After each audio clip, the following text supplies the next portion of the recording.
سلام آژانس آریم، بفرمایید. سلام، خسته نباشید. سلام، وقتتون بخیر. در خدمتتونم. برای تور VIP بالیتون تماس میگیره. برای خودتون؟ برای خودم و خانومم و دخترم 3 نفری. خیلی هم خوب.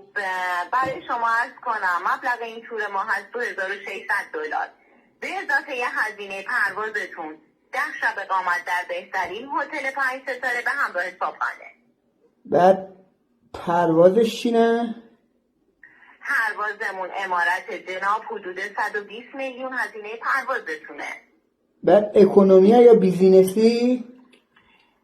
این قیمت پرواز اکونومی هستش. اگه بخواید پروازتون به بیزینس تغییر بدید 250 میلیون گرونتره. هیچ مشکلی ندارم. من و خانومم از پرواز طولانی خوشمون نمیاد. میخوایم زی برسیم. یه شماره حساب سیما بفرشنید کل مبلغ نسیتون واریز کنید.